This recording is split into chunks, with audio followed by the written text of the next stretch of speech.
Hello, and welcome to our virtual open house.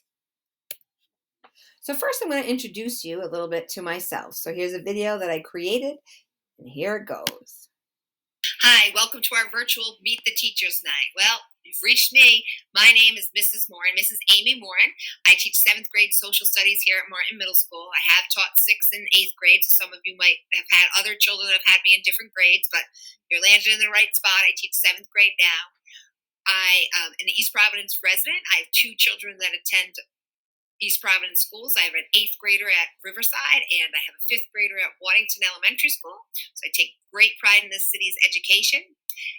This year, your child's curriculum is be a little bit different, where we take a concept and we go not from the beginning of time, but we take it and we go across.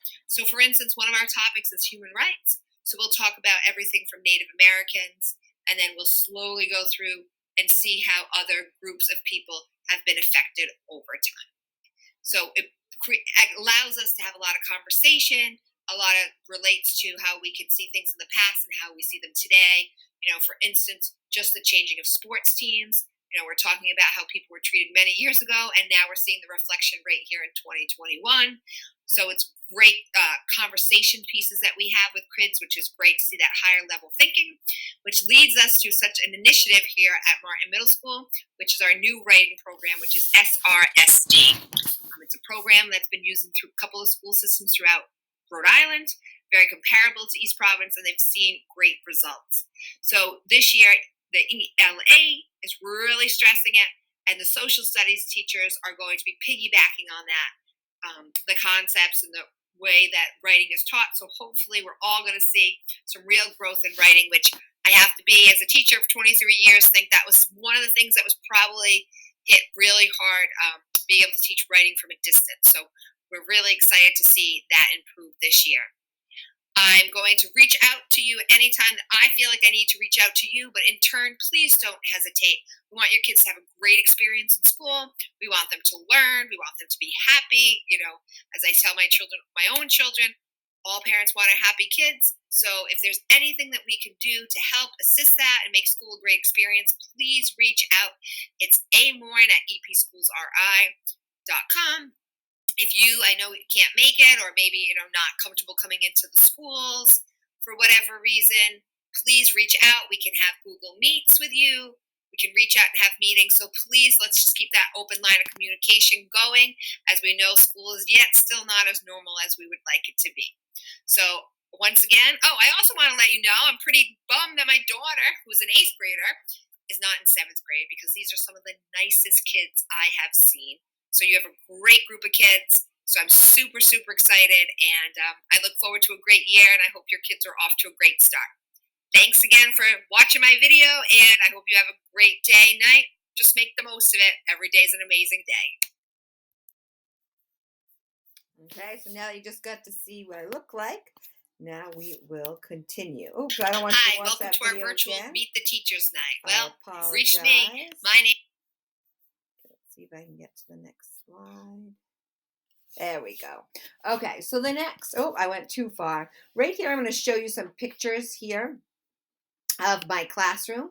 I was fortunate enough over the summer, Mr. Messier offered the opportunity for a raffle for new furniture. It was furniture that he had at the high school, that with the new building of the high school, they weren't going to use anymore. And I am fortunate enough to say that I am the winner. You also notice in the bottom right-hand picture that we were able to get some air conditioning, which is great, plus the filters in the classroom. So it's been a lot more comfortable. If your kids were complaining the last few weeks, they had a very good reason to do so. So expectations. We create expectations for students all the time, but we also, I feel like that I need to have expectations. So the kids and I generated what we thought would be a great student, what a great student does, what they say, what they are not.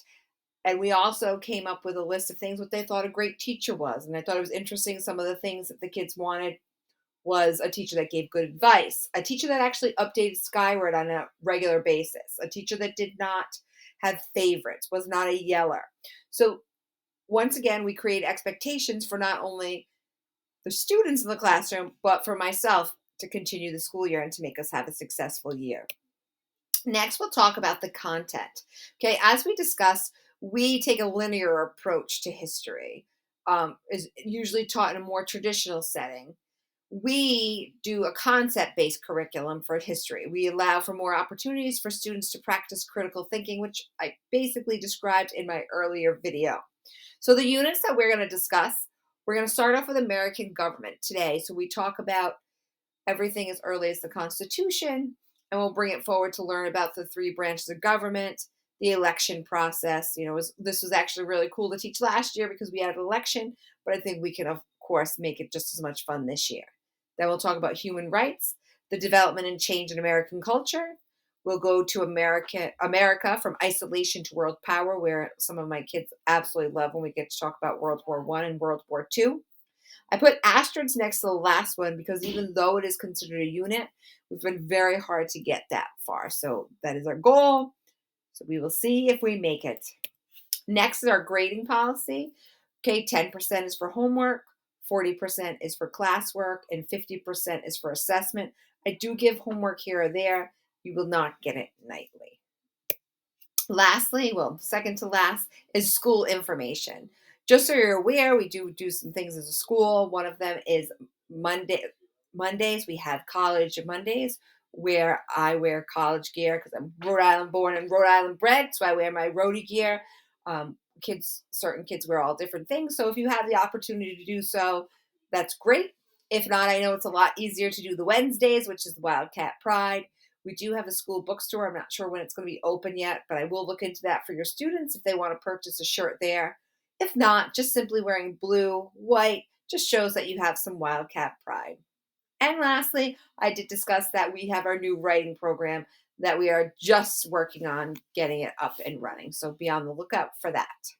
And lastly, there's my contact information. Please do not hesitate. But if you're not one that likes to email, not really like to type, you can always contact the school, our guidance counselor is Mrs. Santos, and to set up a meeting. So once again, don't hesitate if you need anything, and enjoy your day. And I can't wait to have a great school year with your children.